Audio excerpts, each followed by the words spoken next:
여러분 안녕하십니까? 1월 30일 목요일에 보내드리는 뉴스가 있는 저녁, 오늘 순서를 시작합니다. 국내 신종 코로나 바이러스 감염증 확진 환자가 2명이 늘어서 6명이 됐습니다. 그중에 1명은 2차 감염자여서 비상이 걸렸습니다. 오늘 오전 현재로 지구촌 전체에 감염이 확진된 환자는 8천여 명에 이릅니다. 중국 외 지역 감염자는 19개 나라의 100여 명으로 파악되고 있습니다. 전 세계 사망자는 170명으로 집계되고 있습니다. 우한에 우리 국민 700여 명의 귀국이 급한 문제입니다. 오늘 밤 8시 45분 첫 전세기가 무한으로 향할 예정입니다. 첫 소식, 국내 최초의 2차 감염자 발생 소식입니다. 이 환자는 세 번째 환자와 접촉해서 감염됐습니다. 한용규 기자가 보도합니다. 국내에서 신종 코로나 바이러스에 감염된 확진 환자와 접촉한 사람이 다시 감염되는 2차 감염자가 발생했습니다. 이 사람은 지난 26일 감염이 확인된 세 번째 환자와 접촉한 56살 한국인 남성입니다. 2차 감염자는 보건소에서 증상을 확인하는 능동 감시를 진행하던 중 검사 결과 양성이 확인됐습니다. 2차 감염자인 56살 남성은 서울대 병원에 격리 조치됐습니다. 또 한 명의 확진 환자가 나왔습니다. 또 다른 확진 환자는 32살 한국인 남성으로 업무차 중국 우한시를 방문했다 지난 24일 귀국했습니다. 이 확진자는 우한시 입국자 전수조사를 진행하던 중 검사 결과 양성이 확인됐습니다. 평소 천식으로 간헐적인 기침이 있고 발열은 없어 능동 감시자로 분류해 관리하고 있었습니다. 다섯 번째 환자인 32살 남성은 서울의료원에 격리 조치됐습니다. 이로써 국내 신종 코로나 바이러스에 감염된 확진 환자는 모두 6명으로 늘어났습니다. 국내에서 확진 환자가 추가로 2명 발생하고 2차 감염자가 확인됨에 따라 정부의 방역 대책이 한층 강화돼야 할 것으로 보입니다. 특히 지역사회 감염 우려가 현실화된 만큼 추가적인 2차 감염자가 나오지 않도록 하는 대책 마련이 시급합니다. YTN 한윤규입니다. 신종 코로나 바이러스가 최초로 발생한 중국 우한에서 우리 교민을 태우고 올 1차 전세기가 잠시 뒤 인천공항을 출발합니다. 중국 측의 입국 허가가 늦어지면서 예정보다 출발도 지연됐습니다. 정부는 추가 전세기 투입 계획을 놓고 중국 당국과 협상을 계속 벌이고 있습니다. 공항에 나가 있는 취재기자를 연결하겠습니다. 김다연 기자. 네, 인천국제공항에 나와 있습니다. 네, 중국의 운항 허가가 빨리 나오지 않으면서 우리 전세기 출발 일정도 늦게 확정이 된 거죠? 네, 그렇습니다. 중국 당국의 운항 허가가 오후 5시쯤 떨어지면서 전세기 일정이 확정됐습니다. 우한 교민을 데리고 오기 위한 전세기는 1시간쯤 뒤 저녁 8시 45분쯤 이곳 인천공항에서 출발합니다. 1차 전세기에 탑승할 외교부 신속대응팀과 의료진 검역관도 출국 절차를 마친 거로 알려졌습니다. 1차 전세기 운항 일정이 확정되기 전까진 우여곡절이 있었습니다. 중국의 비행 허가가 늦어지면서 애초 오전 10시와 정오에 잇따라 출발할 예정이던 전세기 2대의 항공편은 취소됐습니다. 미국과 일본 등 여러 국가에서 전세기 취항 요구가 잇따르자 중국 당국이 한 대씩 순차적으로 허가하는 방침을 세운 건데요. 이에 따라 일단 오늘 밤 1차로 최대 404석 규모의 보잉 747 한 대가 먼저 출발하기로 결정됐습니다. 정부는 이번 1차 전세기를 통해 우한 교민 300여 명을 수송한다는 계획입니다. 2차 전세기 투입 계획은 아직 확정되지 않았습니다. 역시 운항 허가가 나지 않은 상황인데 외교부는 중국 정부와 협의를 계속하고 있다고 밝혔습니다. 조금 전 출국한 이태호 외교부 2차관의 발언을 직접 들어보시겠습니다. 우선 이제 오늘 저녁에 여기서 출발해서 내일 모시고 오는 그 비행기에 대해서는 이제 운항 허가가 나왔지만 아직 그 나머지 이제 한 편이 될지 두 편이 될지는 모르겠습니다만은 그 부분에 대해서는 아직 중국 측으로부터 항공 허가가 나오질 않았습니다. 그래서 계속 그 부분에 대해서는 저희들이 중국 측과 협의를 하고 있습니다. 네, 우한에 있는 현지 교민들도 그럼 이제 귀국길에 오를 준비를 하고 있겠군요. 네, 현지 교민들에게도 운항 허가가 난 현지 시각 오후 4시쯤 오늘 밤 공항에 집결하라는 공지가 전달됐습니다. 탑승 5시간 전부터 검역을 받아야 하는 교민들은 오늘 밤 늦게 우한국제공항에 모여 체온 측정 등 검역을 받을 걸로 보이는데요. 절차를 마친 뒤 교민들은 현지 시각으로 내일 새벽 2시 45분 한국으로 출발할 걸로 전해졌습니다. 시차까지 감안하면 김포공항엔 새벽 6시 반쯤 도착할 걸로 보이는데요. 하지만 어디까지나 예상일 뿐 현지 출국 수속 절차 등에 따라 도착 시간은 변경될 수 있습니다. 일단 지금까지 우한과 부근 후베이성 도시에 사는 교민 가운데 귀국 신청을 한 사람은 700여 명으로 파악되고 있는데요. 이 중 중국 국적 배우자가 있는 다문화 가정이나 공항으로 이동할 수 없어서 탑승 불가능한 인원이 120여 명쯤 되는 거로 알려졌습니다.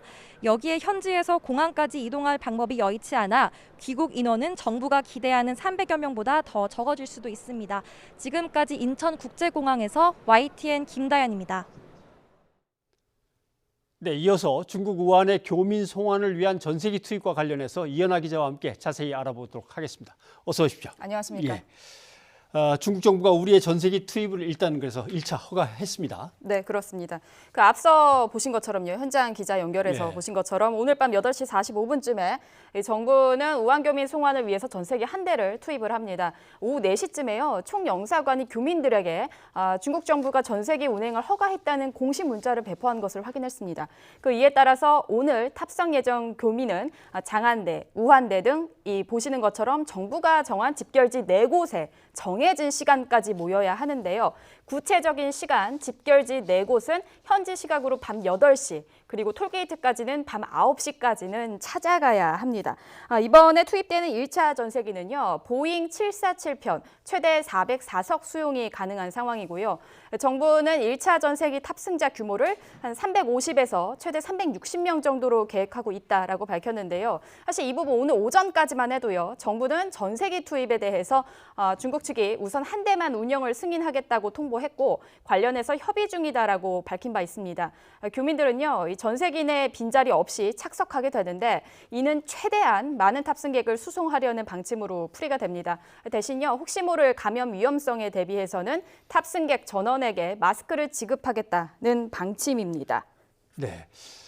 우리 측의 전세기가 자유롭게 중국을 갖다 오갈 수 있도록 한다면 나름대로 한꺼번에 가서 다 싣고 오면 한 번에 끝날 수도 있겠지만 일단 1차로 한 대만 이렇게 얘기하니까 거기에 이제 가능한 한 무증상자로 생각되는 한 350, 60명을 한꺼번에 태우고 오려고 했던 모양인데 그게 또 뜻대로 잘 될지는 모르겠습니다만 근데 생각보다 탑승자가 줄어들 수도 있다는 예상이 나옵니다. 그렇습니다. 일각에서요, 조심스럽게 실제 탑승 규모가 줄어들 수 있다라는 의견이 나오고 있는 건데요. 정부도 오늘 브리핑에서 예상 탑승자와 그리고 실제 탑승자 사이 차이가 있을 가능성을 직접 언급하기도 했습니다. 1차 전세기 탑승자 명단에 들어가 있다고 하더라도요. 공항까지 이동이 어려워서 탑승을 포기하거나 아니면 이 중국 측의 유증상자로 분류될 경우 등의 가능성 때문입니다. 현재까지 정부는 이 교민 중에서 확진자는 없고 또 탑승자 명단 중에서도 확진자나 유증상자는 없는 것으로 파악하고 있다라고 밝힌 상황입니다.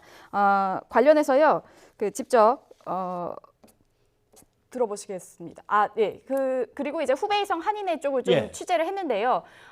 이들이 이야기하기를 탑승 예정자 가운데 3분의 1만이라도 그 집결지에 도착을 하면 기적이다라는 의견까지 나오고 있는 상황입니다. 이들이 이런 의견을 제기하는 배경에는요. 바로 통행증 문제가 있습니다. 그러니까 현재 우한 시내 대중교통 운영이 모두 중단됐고 고속도로와 일반 도로 모두 봉쇄된 상황이고요. 택시 이동도 사실상 어려운 상황이라는 게 현장의 목소리입니다. 중국 정부가 이제 한국 교민에게 통행증까지 발급을 공식적으로 해줘야 전세기 탑승이 가능하다는 겁니다. 그러니까 즉 통행증 허가 없이 전세기 투입만 허가하는 것이라는 것이 현장에서 좀 문제가 있다라는 지적이 나오고 있습니다. 네, 그러니까 우한에 머물고 있지만 공항이 있는 이제 스자장까지 가야 되는데 우한 바로 옆에 있는 거기까지 가는 통행증 이제 그런 것들도 문제가 되는군요. 자. 전세기를 정말 목 빠지게 기다리고 있는데 와서 일단 1차로 싣고 가는데 그러면 남겨진 교민들은 더 불안할 수도 있는데 두 번째 전세기 투입은 어떻게 될 것 같습니까? 추가 전세기 투입 시점 계획은 정확히 밝히기는 어려운 상황인데요. 예. 이유는 이렇습니다. 그 중국 정부가 우선 전세기 한 대를 먼저 허가하고 순차적으로 요청을 받는 식의 방침을 운영하고 있기 때문인데요. 관련해서 외교부의 이야기 직접 들어보시겠습니다. 추가 항공편에 대해서는 중국 측으로서는 일단 첫 편째를 운영을 해보고 추가 협의하자 하고 있고, 저희는 물론 그 2차, 3차 또 4차 편이 또 운영이 될 수 있도록 적극 협의해 나갈 예정입니다. 네, 그러니까 정부는 원래 오늘과 내일 이틀에 걸쳐서 전세기 4대를 투입해서 교민 송환을 진행할 예정이었는데 사실상 모두 변경된 상황이지 않습니까? 그렇죠. 정부는 이 상황이 변했고 중국 정부와 여전히 협의 중이지만 기존의 계획대로 4차 전세기까지 투입해서 탑승 희망 교민을 모두 송환한다는 방침임을 분명히 밝힌 겁니다. 네. 원래 계획대로라면 오전 10시에 또 12시에 이렇게 계속 두 대가 갔어야 되는 건데 네. 이제 그게 안 된 거죠. 변경된 이유는 명확하게는 설명이 되고 있습니까? 일단 뭐 오전 전세기 2대 투입 계획은 중국 정부 허가가 지연이 되면서 우한으로 출발하지 못한 건데요. 이와 관련해서 강경화 외교부 장관은 중국 측은 미국 또 일본의 다수 임시 공항편 요청이 있기 때문에 우선은 한 대 허가를 내주고 순차적으로 요청을 받는 식의 방침 운영을 하는 것 같다, 이렇게 설명을 했습니다. 관련해서 또 다른 원인을 제기한 목소리도 있는데요. 오늘 한 언론사에 출연한 박능우 보건복지부 장관이 공항 스케줄이라는 기술적 문제만 있는 것이 아니다라는 의견을 제기한 겁니다. 네. 자세히 좀 살펴보면은 중국이 스스로 통제할 수 있는 감염병인데 각국이 부산을 떠는 게 아닌가 하는 외교적인 느낌이 있다라고 말을 한 겁니다. 네, 이 부분은 지금 보시는 저 그래픽이고요. 예. 오늘 오전에 한 언론사를 통해서 인터뷰한 내용입니다. 무엇보다 이제 이 우한 현지 교민들 정확한 원인을 모른 채 일정이 계속 변하면서 상당히 혼란스러워하고 있는 상황입니다. 네. 그러면 일단 2차 전세기의 일정은 확정이 되지 않았다고 하고 1차 전세기가 돌아오면 거기에 타고 온 사람들은 바로 격리 수용돼서 2주간에 걸쳐서 뭔가 조치를 받아야 되는 거겠죠? 네, 그렇습니다. 그 귀국 후에 일단 먼저 공항에서도 검역을 받게 되는데요. 37.5도 이상 발열 등 의심 증상이 나타나면 공항 내 격리시설에 머물며 검사를 받게 됩니다. 검사 결과 음성이 나와도 정해진 국가 지정 격리시설로 이동하게 되고요. 의심 증상이 없는 교민은 즉시 임시생활시설로 격리가 됩니다. 어제 정부가 발표했었죠. 충남 아산 경찰 인재개발원과 그리고 충북 진천 국가공무원 인재개발원인데요. 이들은 이제 신종 코로나 바이러스 잠복기를 고려해 최소 2주간 격리가 됩니다. 방역 원칙에 따라서 1인 1실을 사용하고요. 외부 출입 면회 모두 금지됩니다. 네. 네. 알겠습니다. 세면도구, 침구류 등을 개인별로 제공하는 등 위생 관리를 철저히 하는 한편 폐기물도 안전하게 처리하도록 하겠습니다. 네, 그리고 이들에게는요, 국립의료원 소속 의료진과 국방부 군의관 등 전문 인력이 배치가 돼서 교민들의 발열 검사 등을 진행하게 됩니다. 격리 기간 14일 중 의심 증상이 나타나면 바로 격리 의료기관으로 이송이 되고요. 이상 증상 없을 경우는 보건교육 후에 귀가를 하게 됩니다. 네.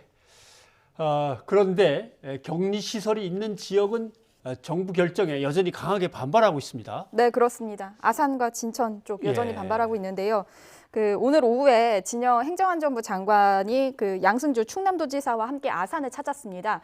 아산에는 이 귀국 교민들이 격리되는 장소 2곳 중에 하나죠. 경찰 인재개발원이 있는 곳인데요.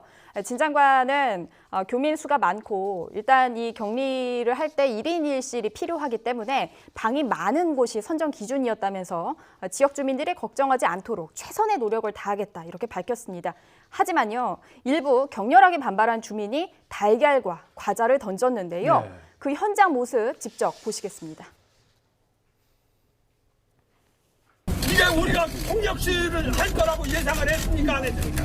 예, 폭력시위가 아니고 경찰 분들은 여러분들을 보호하기 위해서 계시는 겁니다.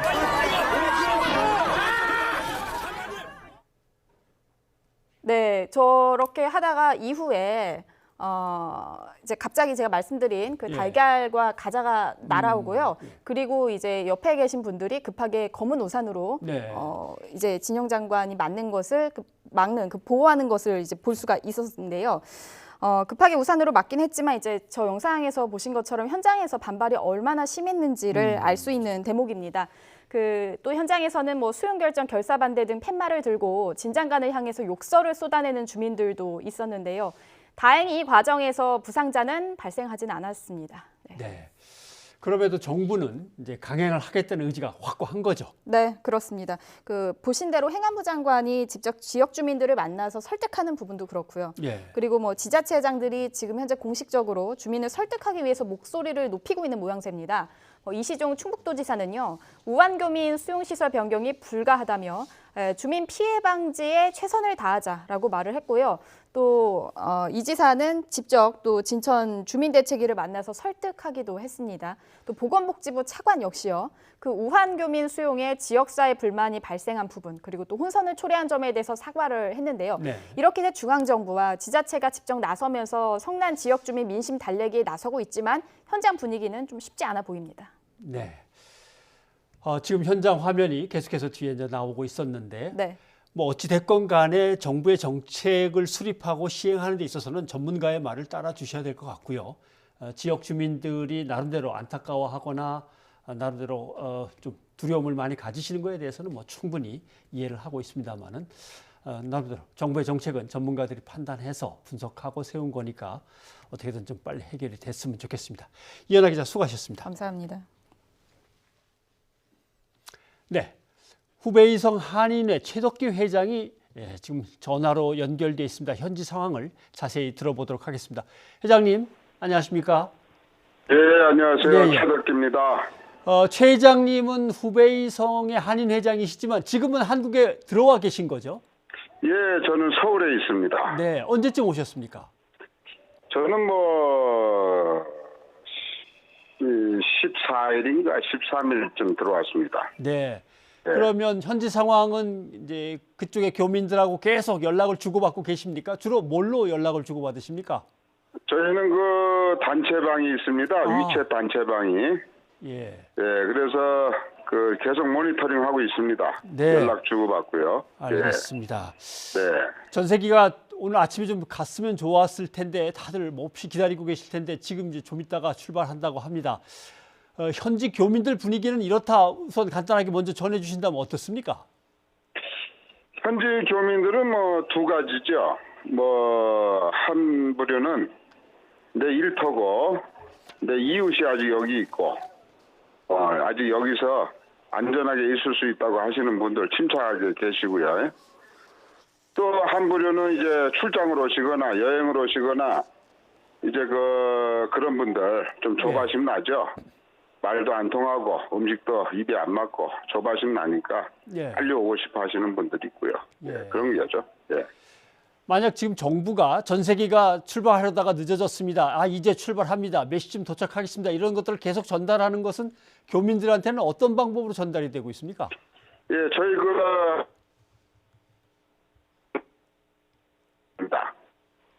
공지는 잘 되고요. 네, 공지를 지금 어떤 식으로 한다고 잠깐 전화 상황이 좋지 않았는데 어떤 식으로 전달한다고요? 우리 한인의 위챗 단체. 단체 또 대화방이 있군요. 네. 잘 되고 있고요. 예. 영사관에서 아주 최선을 다하고 있습니다. 네. 그건 틀림없는 사실입니다. 예. 네. 알겠습니다. 예. 우한공항에 일단 집결해야 되는 시각을 8시로 보고 있습니다. 5시간 전부터 다 검사들 받고 준비를 하려니까 현재 교민들이 공항에 집결하기 위해서 한 우한시에 한 4곳에 모두 모여 있다는 얘기도 있었고 아직 거기까지 접근을 못한 사람도 있다라고 했는데 회장님 파악하시기에는 어떻습니까? 저기 우리 중국 사시는 분들은 잘 아시거든요. 특히 무안시에 계시는 분들은 무안이 굉장히 넓은 지역입니다. 예. 서울보다 아주 매우 넓은 지역인데 지금 이제 다들 오시는데 아마 적잖이 어려움도 있으리라 예상됩니다. 그래서 저희 한인회에서는 현지인들 남아 계시는 분들 중에 무안 사정을 잘 아시는 분들이 있어요. 예. 그래서 그분들이 좀 비상대기도 하고 있습니다. 네. 만약에 문제가 생기면 쫓아가서 통행하도록 이렇게 도움이 되도록 하려고 최선을 다하고 있죠. 예. 지금 말씀하신 거는 차를 준비했다가 카프리에도 같이 한다든가 이동시켜 준다든가 그런 걸 말씀하시는 모양이군요. 네. 중국이 말이죠. 네. 그렇게 엉망진창 아니에요. 그 너무 과도하게들 보도하시고 예. 그러신데 아주 굉장히 안정적이거든요. 그다음에 네. 차량도 통행 금지되는 차량이 있고 통행이 가능한 차량도 있고 예. 다 이게 다 지정이 돼 있습니다. 네. 그래서 우리 교민들 중에 그 통행이 가능한 차량을 가지고 계신 분들이 지금 그 길에서 예. 그 이 비상대기조 역할을 하고 계십니다. 네. 예. 그러니까 이제 흔히 전달되기는 뭐 도로가 통제된다는 뜻은 가야 될 차량, 가도 좋은 차량들을 이제 다 구분한다는 얘기지 무조건 막고서 하나도 안 보낸다 이 얘기는 절대 아니란 말씀이군요. 그런 거 아니죠. 사람들도 나와서 돌아다니는 사람도 있고요. 예. 슈퍼에 가서 물건도 사고요. 예. 오늘 제가 그쪽 모니터링을 하기 위해서 그 슈퍼마켓이나 예. 이런 데 다 동영상을 찍어서 보내도록 하고 있습니다. 저한테로. 아하, 예. 예, 근데 뭐 사람들도 꽤 있고요. 물건들은 가득하고요. 예. 오히려 물건은 많은데 팔리지가 않아서 걱정이죠. 예. 그분들은, 예, 그 슈퍼마켓 주인들은. 네. 그 다음에 도로에서도 가끔 왔다 갔다 하는 사람도 있고요. 예, 그런데 이제 그 행동 범위가 넓어서는 안 되는 거죠. 네. 그 지역, 아주 그 작은 지역에서만 허용이 되는 거죠. 네. 그 도시간 이동이 안 되고, 알겠습니다. 뭐 큰 이동은 안 되는 거지만 그런 것은 다 된다고 정상적인 그 생활이 영위되고 있는 겁니다. 네, 우한 예. 지역 내에서는 아무튼 뭐 지역별로는 정상적인 생활은 얼마든지 가능하다라고 말씀하시는 거고. 예, 그렇습니다. 국제공항이 있는 곳이 수자장이라고 저희가 알고 있습니다. 네. 예, 거기를 오가는 버스라든가 아니면 우리 대사관이나 영사관 측이 미리 준비한 임대 버스라든가 아니면 교민들이 갖고 계신 승용차 이런 것들은 비행기를 타러 간다 그러면 얼마든지 통과가 됩니까? 꼭 그렇지는 않겠죠. 아, 예. 그 차량별로 어느 차량은 통행이 가능한 차량, 어느 차량은 통행이 가능하지 않은 차량 예. 이렇게 그 구분이 돼 있는데 예. 근데 이제 그 만약에 직결지까지만 사람들이 무사히 오게 되면은 직결지에서 공항에 가는 것은 문제가 없다고 봅니다. 예. 예, 그때는 단체 행동이고 영사관에서 그 정도는 다 처리를 해놨으리라고 보는 거죠. 네. 예, 그런데 이제 개인이 직결지까지 이동했을 때 그 무사히 다 직결이 가능할 것인가? 예. 또는 무한시 외곽에 있는 분들이 무사히 우리 그 공항까지 도착하실 것인가? 왜냐하면은 그 황강시라든지 황스라든지 네. 다른 샹양이라든지 이런 데서 오시는 분들 계신 걸로 알고 있거든요. 네네. 예, 그분들이 그 톨게이트를 다 통과해서 여기까지 오실 것이다, 못 오실 것이다. 이건 참 장담하기가 힘드네요. 그렇군요. 지금 네. 들리기로는 황강에서는 상당히 확진자들이 많이 늘고 심각하다고 네. 얘기를 듣고 있습니다. 혹시 거기는 어렵지만 일단 우한시에라도 무사히 들어온다면 교민들과 연락이 닿으면 교민들께서 이동 가능한 차로 실어 오실 수는 있는 겁니까? 그거 저기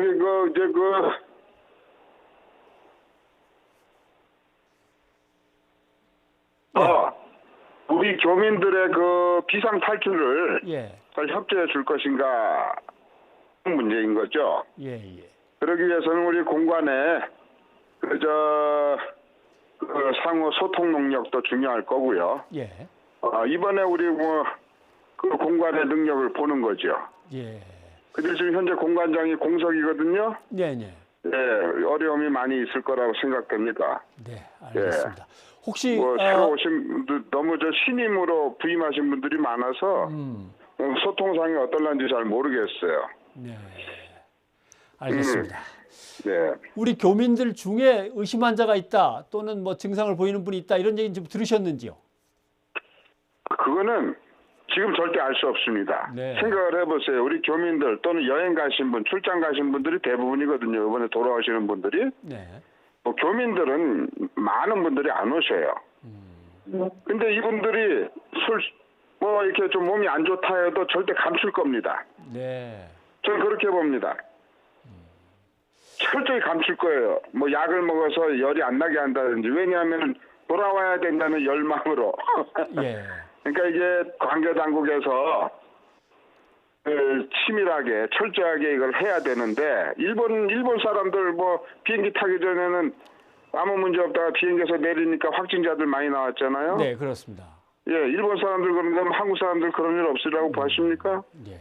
아, 알겠습니다. 뭐, 자기의 저는 그렇게 장담하기 증세라든가 어렵다고 봅니다. 예, 행적 같은 걸 좀 자세하게 기록해서 입국 보고서를 갖다 넘겨 주셔야 되는데 혹시 네. 다른 두려움 때문에 그러시지 않을 수도 있어서 그런 것들은 뭐 당국자들이 사전에 좀 충분히 설명을 해야 되겠죠. 그럼 우한에 살고 계신 교민들은 현재 이렇게 큰 어려움이나 심각한 어려움 같은 것들 아니면은 위생과 관련된 보건과 관련된 마스크라든가 약품이라든가 이런 것들은 잘 공급이 되고 있는 걸로 보십니까?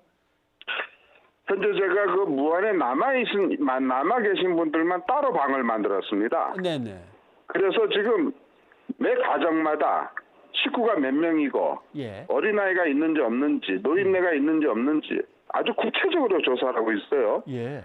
건강 상태까지 다 묻고 있습니다. 네. 근데 남아 계신 분들은 대체로 다 양호하고요. 예. 그다음에 경제적인 문제까지 다 여쭙고 있거든요. 네. 지금 경제 활동이 없어도 버틸 수 있습니까? 없습니까? 그 뭐 식료품들은 집에 충분히 준비되어 있습니까? 없습니까? 다들 다 자체적으로 해결 가능합니다. 좋은 답변들이 많이 오고요. 예. 예. 현재 계시는 분들은 뭐 크게 문제되는 건 없습니다. 그렇지만 이게 장기화될 경우를 대비해서 우리 한인회에서 의료 서비스 이 방면에 대해서 정부에다 좀 많이 요청하려고 그래요. 네. 예, 비상 의료진을 좀 파견해 준다든지. 왜냐하면 중국 병원이 지금 아비규환이잖아요. 병원이. 네. 그러니까 우리 알겠습니다. 의료진이 한국 사람들 상대로 좀 서비스를 해주면 좋겠다 이거죠. 네. 예, 그거 외에는 다른 큰 문제는 없습니다. 네. 좀 집에서 못 나가니까 답답하고 네, 네. 그런 알겠습니다. 것뿐이죠. 예. 최 회장님 말씀 듣고 보니까 조금 마음도 예. 놓이고 특히 열심히 예. 뛰는 모습을 보니까 또 든든하기도 하고 그렇습니다. 오늘 전화 연결 이렇게 아니, 바쁜 시간에 마음대로 해주셔서 오세요. 고맙습니다. 너무 과장하지 마시고요. 예, 알겠습니다. 마음대로 오세요. 네, 그러면은 알겠습니다. 문제 빨리 해결됩니다. 저는 그렇게 믿습니다. 네, 최 회장님 고맙습니다. 네, 감사합니다. 네. 문재인 대통령이 신종 코로나 바이러스 대응 회의를 열고 국민의 안전을 두고 타협하지 않겠다고 거듭 강조했습니다. 특히 과도한 불안감 때문에 경제 활동이 위축되는 일이 없도록 최대한 신속하고 충분히 지원하라고 지시했습니다. 신호 기자입니다.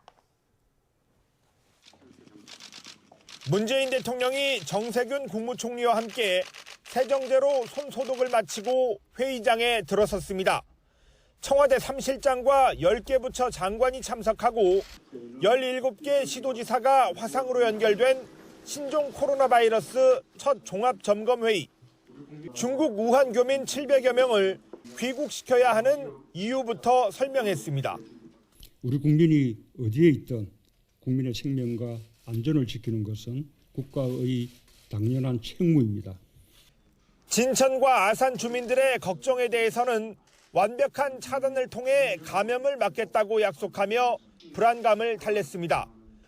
정부와 지방자치단체가 최대한 협력해 2차 감염을 차단하고 모든 공항과 항만에서 검역을 강화하라고 주문했습니다.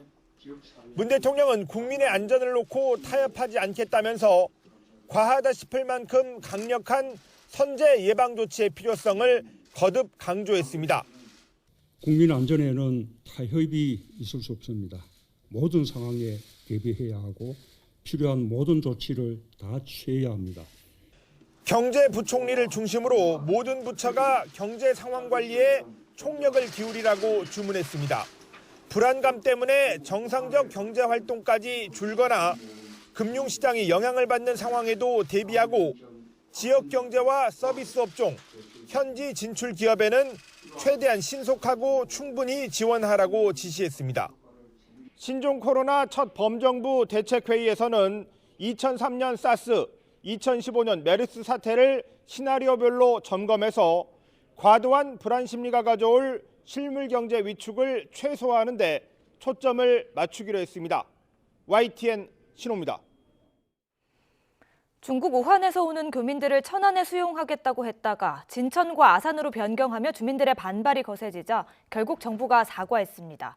하지만 수용 지역을 바꿀 계획은 없다고 못을 박았는데 여당 의원의 지역구에서 야당 의원의 지역구로 바꾼 정치적인 판단이 아니냐는 뒷말도 나오고 있습니다. 최기성 기자입니다. 중국 우한에 있는 교민 귀국을 앞두고 신종 코로나 바이러스 관련 긴급 현안 질의가 이루어졌습니다. 장관 대신 국회를 찾은 김강림 보건복지부 차관은 수용 지역 선정 과정에서 혼선을 초래해 미안하다며 사전 양해를 구하는 데 소홀했다고 말했습니다. 정부의 최종적인 선정 과정에서 발표된 그 지역의 소재 시설과 다른 시설들이 언급이 됨으로써 특히 지역에 상당한 불만과 혼선을 초래했다는 점에 대해서는 사과를 드립니다. 여당은 반발이 심해 지역을 옮겼다는 건 가짜뉴스라면서도 정부 발표 과정을 문제 삼았습니다. 사실과 다른 가짜뉴스에 가까울 공산이 커요. 그러나 그렇다고 하더라도 그 과정 관리를 제대로 하지 못한 정부 당국은 비판을 피할 수가 없다고 보여집니다. 한국당은 시작부터 끝까지 모두 잘못됐다면서 대안을 찾아야 한다며 정부를 압박했습니다. 미국이나 호주가 땅이 넓고 시설이 많은데 왜 공항 인근으로 가느냐, 왜 섬으로 가느냐, 왜 크루즈선으로 가느냐 다시 생각해야 됩니다. 정부는 신청 교민이 최초 150여 명에서 700여 명까지 늘어나 천안에선 수용할 능력이 되지 않는다면서 아산과 진천이 최적의 선택지라고 반박했습니다. 여러 가지를 같이 고려했습니다. 그 운영 주체나 수용 능력이라든지 그리고 그 관리의 그 용이성, 그다음에 공항으로부터의 무정차 접근성 이런 것들을 종합적으로 고려해서 선정을 했다라는 말. 하지만 공교롭게도 최초 거론됐던 천안은 민주당 의원 지역구였지만 최종 확정된 진천과 아산은 모두 한국당 의원 지역구입니다. 야당에선 정부 여당이 선거를 앞두고 표가 날아갈까 걱정돼 장소를 바꾼 것 아니냐는 말까지 나오고 있습니다. 어디가 됐든 지역 주민 반발을 피하기는 어려워 보입니다. 다만 뚜렷한 기준 없이 일방통보식으로 이뤄진 정부 방침이 불필요한 논란을 자초했다는 평가가 지배적입니다. YTN 최기성입니다.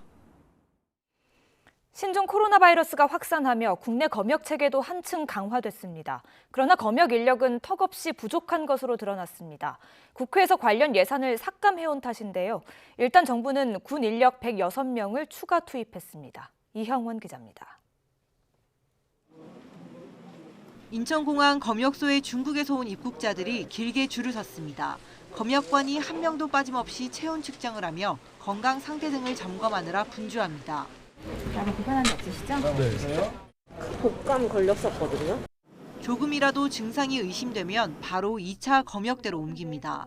역학조사관이 기초 역학조사서를 작성하고 선별 진료소로 보내 진단키트 검사를 받게 합니다. 중국 전 지역이 오염 지역으로 변경이 되면서 검역이 종전보다 훨씬 강화됐습니다. 강화된 검역의 인력도 비상입니다.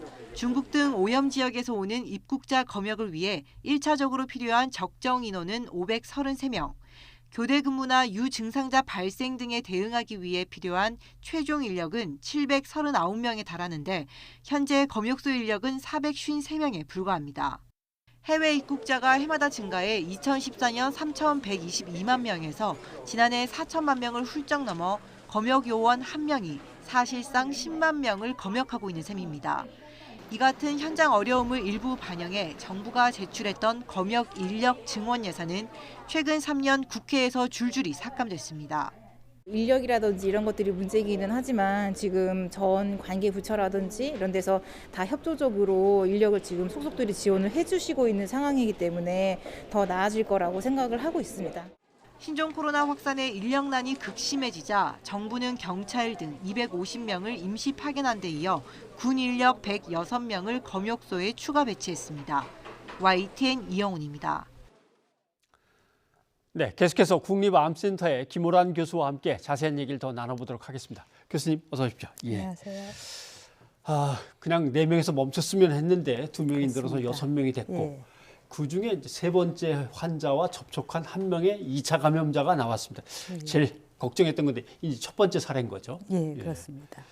어떻습니까? 2차 감염자가 나온다는 거는 전염이 이제 확산되는 어떤 기로점에서 어떤 사인이 되는 겁니까? 그렇게 좀 겁을 낼 수는 있지만 예. 아직은 다행인 게 우리가 관리하던 사람들 안에서 나왔다는 아. 것이 그래도 다행입니다. 예. 왜냐하면 지금까지 독일과 일본, 대만에서 다 2차 감염이 나왔기 때문에 예. 우리나라도 언젠가는 나올 것이라고 생각했는데 예. 다행히도 능동 감시를 하고 있던 사람들 중에서 나왔기에 예. 그나마 다행이라고 생각합니다. 그럼 지금 중국에서 들어온 사람들 중에서 이제 능동 감시 계속 예. 이제 전화 걸어서 체크하고 할 사람들 다 예. 챙겨놓고 예. 계속 챙기다 보니까 이제 그 중에서 예. 한 사람이 발견이 되고 예. 그런데 이 정도의 상황은 그나마 괜찮은 것이다 이렇게 보시는군요. 예. 예, 알겠습니다. 다만 한 가지 좀 걱정스러운 건 이제 6번 환자가 결국에 6명 환자 중에 우한을 다녀오지 않은 이제 첫 번째 사례가 된 거잖아요.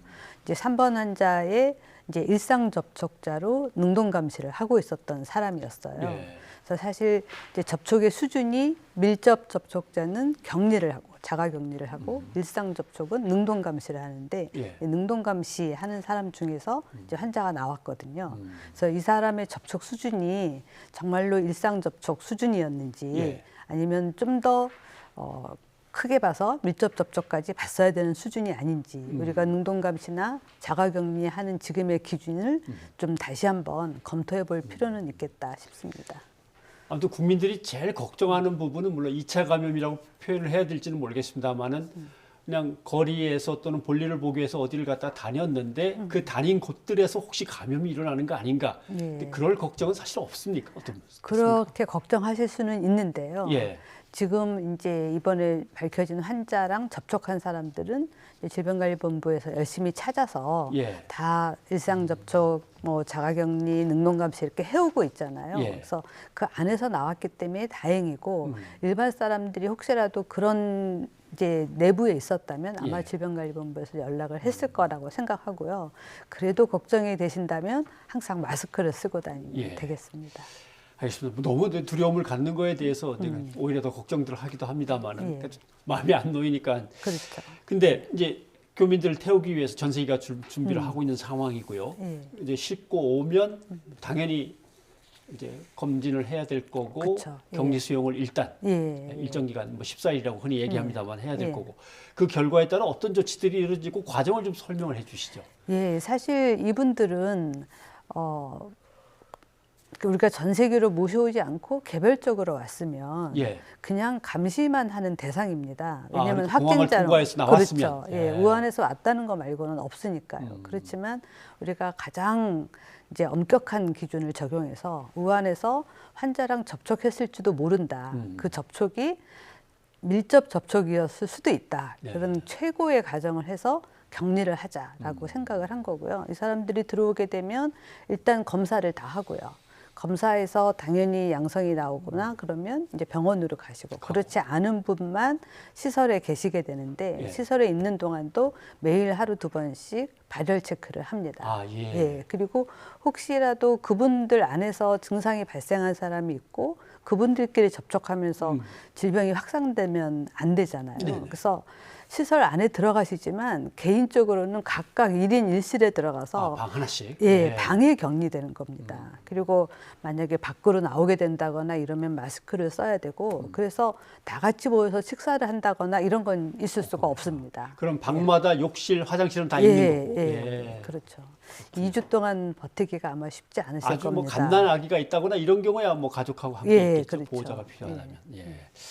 알겠습니다. 근데 이제 일본의 예가 이제 사실 걱정을 많이 네. 하게 하는 요인이었습니다. 왜냐하면 아무런 증상이 없어서 비행기 함께 태우고 왔는데 예. 그 동안에 이제 발생했다라고 예. 하는 것인데 이렇게 되면 잠복기에도 감염이 되는 거냐? 이제 그 걱정이 제일 크거든요. 그렇죠. 이 잠복기에 감염이 되느냐 안 되느냐 이게 굉장히 지금 뜨거운 이슈입니다. 예. 저희도 그 참 궁금한 사항인데요.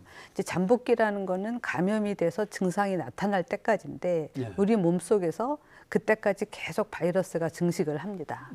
그래서 어떤 질병들은 예를 들면 뭐 인플루엔자나 홍역이나 불궐이나 이런 질병들은 증상이 나타나기 전에 예. 전파를 시킵니다. 그렇기 때문에 우리가 그런 질병은 격리를 별로 소용이 없다. 물론 이제 증상이 나타난 다음에 가장 전염성이 높지만 그 전에도 이미 전파를 시켰으니까요. 근데 코로나 바이러스는 굉장히 무서운 병이긴 하지만 그래도 다행인 점이 증상이 나타난 다음에 전파를 시켰기 때문에 예. 우리가 사스도 메르스도 이제 관리를 할 수가 있었거든요. 근데 이번에 신종 코로나 바이러스가 증상 나타나기 전에 전파를 시킨다?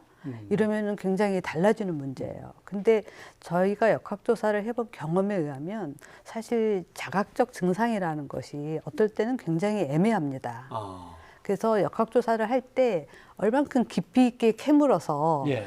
평소와 다른 점이 언제부터 시작되었는지를 찾지 못하면 예. 이제 미미한 증상이 있었을 때를 얘기 안 하면 그때가 잠복기였는데 증상이 없었는데 내가 이제 심한 증상이 시작한 날짜만 이야기하면 혹시라도 잠복기 때 전파가 됐다 이렇게 볼 수도 있을 것 같습니다. 좀 뭐 이렇게 둔감하거나 나름대로 또 예. 느낌에 따라서 아주 아프게 느꼈거나 심하게 느낄 그쵸. 때만 얘기를 하지 뭐 예. 별거 아닌 것은 미미한 거는 그냥 본인도 예. 의식하지 못할 수도 있고. 예, 그렇습니다. 근데 함께 타고 돌아오는 전세기 안에서의 문제를 생각해 보면 그래도 좀 떨어져 앉는 게 훨씬 나은 겁니까? 다닥다닥 붙어 앉는 그러면 것보다? 더 좋겠지만 예. 비행기는 어쨌든지 바람 방향 자체가 일반 버스나 이런 데하고 좀 다릅니다. 예, 그렇고 또 마스크를 다 쓸 거고 비행기에서 타고 오는 시간이 그렇게 길지 않습니다. 예. 중국이니까. 그리고 오시자마자 바로 검사를 해서 분류를 할 테니까 그건 그렇게 크게 걱정 안 해도 될 것 같습니다.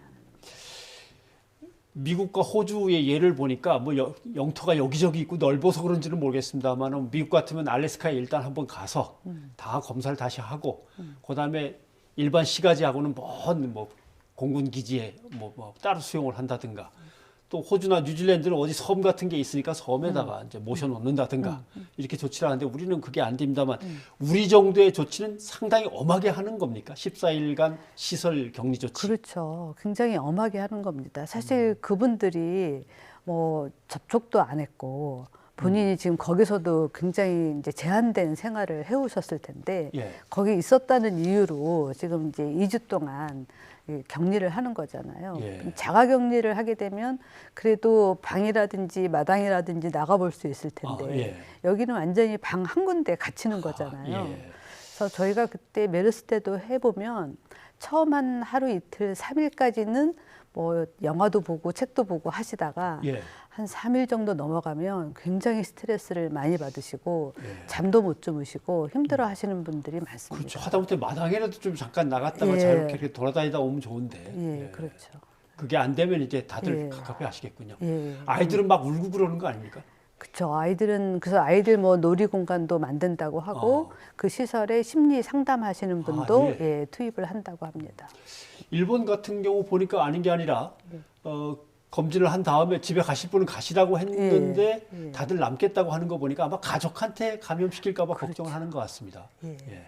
예, 사실 사스 때도 일부 사람들은 그 당시에 중국에서 들어와서 예. 집으로 안 가고 모텔 같은 데서 혼자 스스로 2주 동안 있다 들어가시고 이런 분들도 있었습니다. 그렇죠. 혹시 모르는데 내 가족이 제일 먼저 그렇죠. 감염된다고 예. 그러면은 예. 집으로 갈 수는 없을 것 같습니다. 예. 예. 아무튼 뭐 이 정도 조치에서 아무튼 딱 끝났으면 하는 뭐 간절한 바람이 있고요.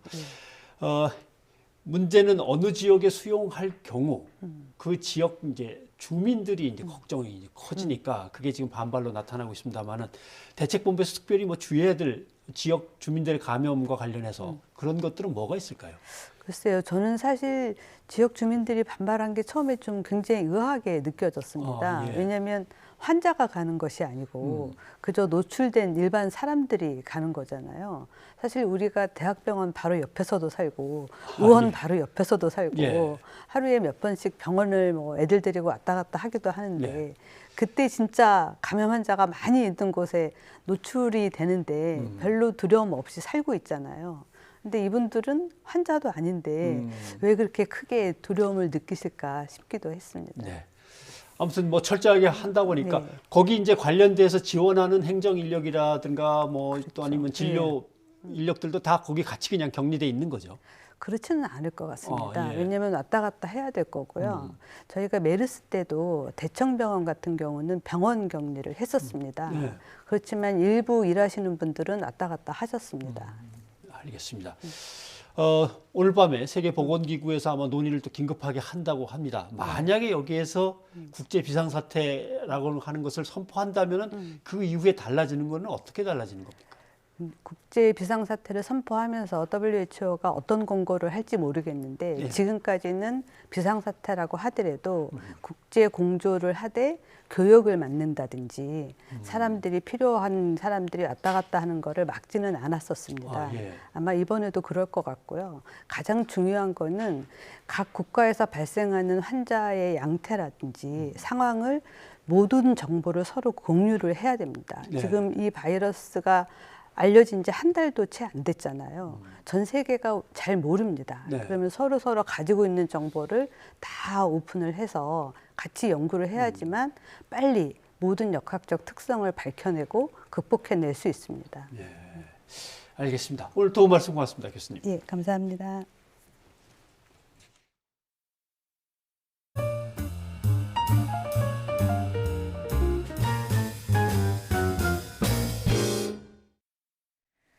신종 코로나 바이러스로 관광업계, 여행업계가 직격탄을 맞았습니다. 사드 사태로 급격히 줄어들었던 중국인 관광객 수가 최근 들어 조금씩 회복되는 추세였는데 다시 악재를 만났네요. 네. 지금까지의 경과로는 신종 코로나 바이러스 사태도 상당히 길어질 가능성도 있어서 시름이 깊어지고 있습니다. 박수정 기자가 보도합니다. 직원 전원 마스크에 손 소독제까지. 중국인 관광객들이 필수 코스로 찾는 면세점의 최근 풍경입니다. 지난 27일부터 중국인들의 단체 여행이 전면 취소되면서 면세점 매출도 평균 70% 이상 급감하고 있는 것으로 전해졌습니다. 면세점을 방문한 중국인 관광객이 현재는 고향 방문으로 인해 평소 대비 20%가량 줄어든 상황입니다. 춘절 이후에 매출 및 방문객 수는 예측하기 어려운 상황입니다. 평소 중국인 숙박객이 30% 안팎에 이르는 이 호텔도 설 연휴 이후부터는 비상 대응 체제를 유지하고 있습니다. 열화상 카메라까지 설치해두고 체크인하는 중국인 가운데 열이나 기침 증상이 있으면 바로 병원으로 안내하기도 했습니다. 그런데도 불안한 마음에 내국인 투숙객이 취소하는 사례도 생겨나고 있습니다. 네, 확실히 예전에 비해서 중국인 관광객들이 많이 늘었는지에 대한 문의가 많으셨고요. 찾아오시는 고객님들이 마스크를 착용하시는 그런 횟수와 빈도수도 많이 늘어났고, 중국 정부에서 단체 관광 상품을 전면 금지한 이후 국내로 들어오는 중국인들의 발길은 대부분 끊겼습니다. 한 여행사는 다음 달 말까지 잡혀있는 예약이 100% 취소됐고 그 인원이 7,300명에 이른다고 하소연했습니다. 지난 2017년 사드 사태로 중국인 관광객 수가 50% 가까이 급감했다가 지난해 말부터 조금씩 회복되는 추세였는데 더 큰 악재를 만난 겁니다.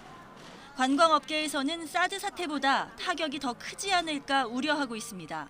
이 전파 속도가 워낙 빠르기 때문에 오히려 사드보다 더 파괴력이 있을 거라고, 왜냐면 이거는 생명에 영향을 미치는 거기 때문에 사드 사태나 한한령보다 더 큰 영향을 미칠 수 있을 것 같고.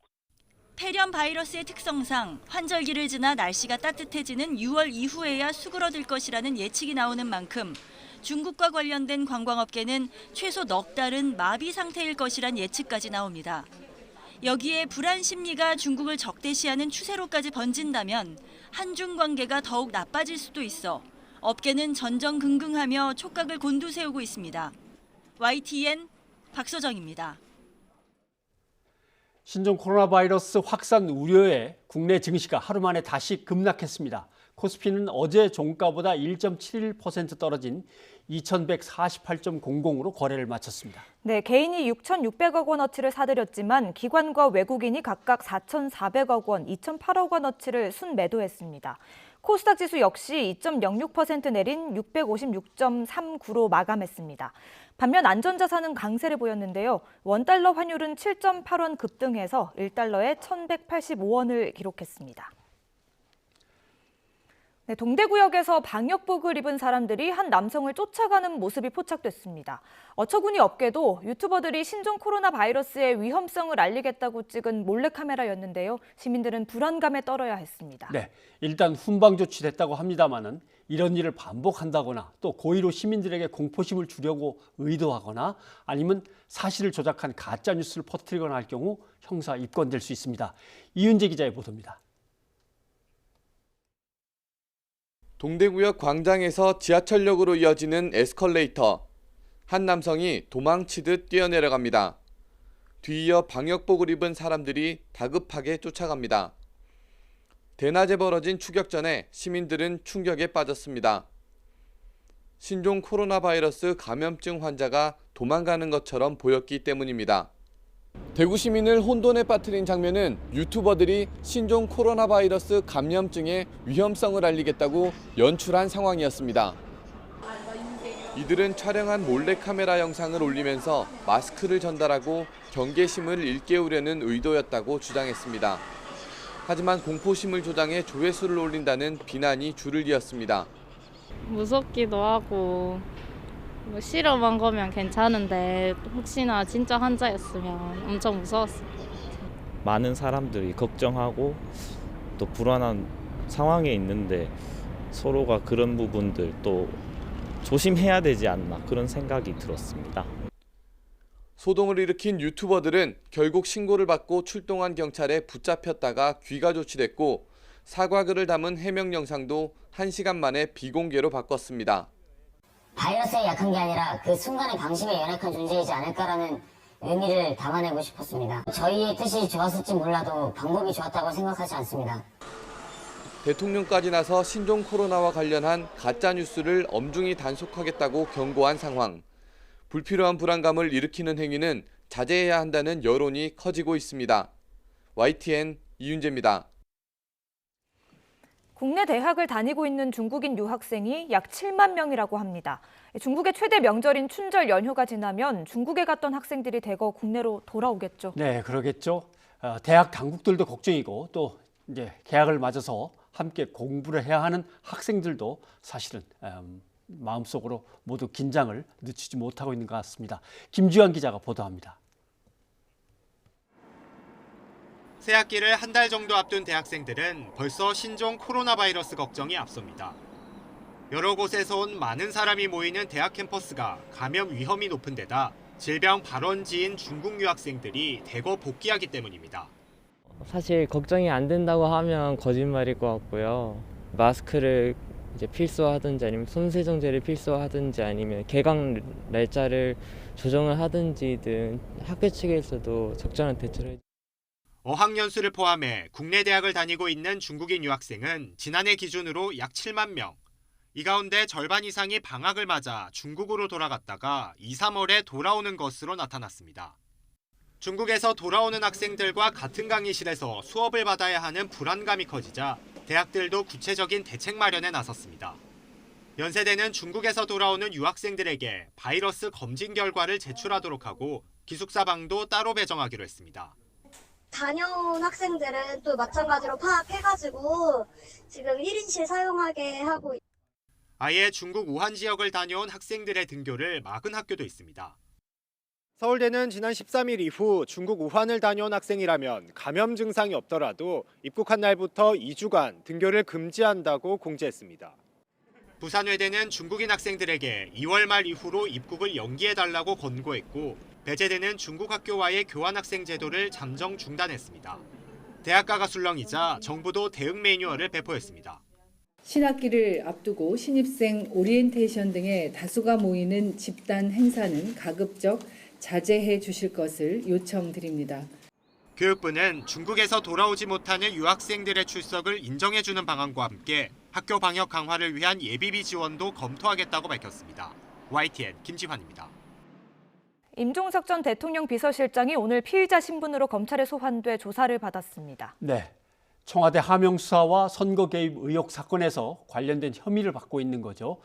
송철호 울산시장 당선을 위해서 공약 설계를 도와줬느냐, 당내 후보 단일화시키는 과정에도 개입을 했느냐, 검찰은 여기에 이제 혐의를 두고 있습니다. 네, 하지만 임 전 실장은 검찰이 확실한 목적을 가지고 기획된 수사를 하고 있다고 지적했습니다. 박기환 기자입니다. 청와대 선거 개입 의혹을 받는 임종석 전 대통령 비서실장이 전날 예고한 시간에 공개 출석했습니다. 임 전 실장이 피의자로 검찰 조사를 받는 건 지난 2011년 저축은행 사건 이후 9년 만입니다.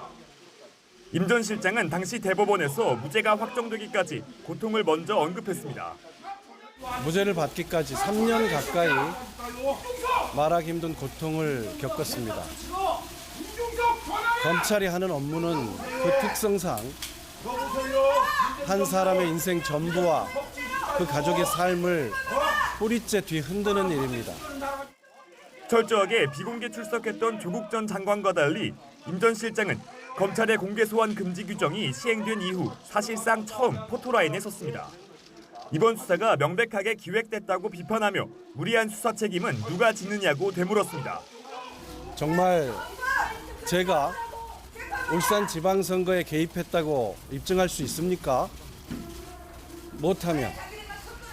입증 못하면 그땐 누군가는 반성도 하고 사과도 하고 그리고 또 책임도 지는 것입니까? 검찰은 임 전 실장이 지난 2018년 지방선거를 앞두고 송철호 울산시장의 당선을 위해 공약 설계를 돕고 당내 후보 단일화 과정에도 개입했다고 의심하고 있습니다. 송병기 전 울산경제부시장 업무수첩에는 문 대통령이 송 시장에게 출마 요청을 했고 이를 임 전 실장이 전달했다고 기록된 것으로 알려졌습니다. 또 임동호 전 더불어민주당 최고위원은 임 전 실장과 한병도 전 정무수석 등이 함께한 자리에서 오사카 총영사직 등에 대해 이야기를 나눴다고 밝혔습니다. 전날 송철호 시장 등 13명을 기소한 검찰은 김종석 전 대통령 비서실장과 이광철 청와대 민정비서관 등에 대해선 총선 이후에 기소 여부를 결정한다는 방침입니다. YTN 박규환입니다. 청와대의 선거 개입 의혹과 관련해 송철호 울산시장 등 13명이 재판에 넘겨졌습니다. 하지만 이건 1차 수사 마무리고요. 아직 수사가 완전히 끝난 것은 아니죠. 네, 그렇습니다. 조사가 마무리되지 않은 피의자가 남아있는 거죠. 이들에 대해서는 총선이 끝난 다음에 기소 여부를 결정할 방침이라고 하는데 여기에 청와대 전현직 인사들이 포함이 되어 있습니다. 그러니까 지난번에 최강욱 비서관 기소 때 법무부와 검찰이 충돌했는데 이제 또 한 번의 충돌 가능성이 남아있는 셈입니다. 이어서 전진영 기자가 보도합니다. 지난해 11월 하명수사 의혹 사건을 울산지검에서 서울중앙지검으로 넘긴 지 2달 만에 검찰이 송철호 울산시장 등 13명을 재판에 넘겼습니다. 총선이 다가올수록 정치권 수사에 대한 오해가 커질 걸 우려해 지금까지 조사한 내용을 토대로 서둘러 1차 수사를 마무리한 겁니다. 나머지 수사 대상자는 총선이 끝난 후 기소 여부 등을 결정할 방침인데 무게감 있는 인물들이 적지 않습니다. 우선 김기현 전 울산시장 관련 첩보를 경찰에 넘긴 이른바 하명수사 의혹과 관련해 청와대 민정수석실 관계자들이 추가로 기소될 가능성이 있습니다.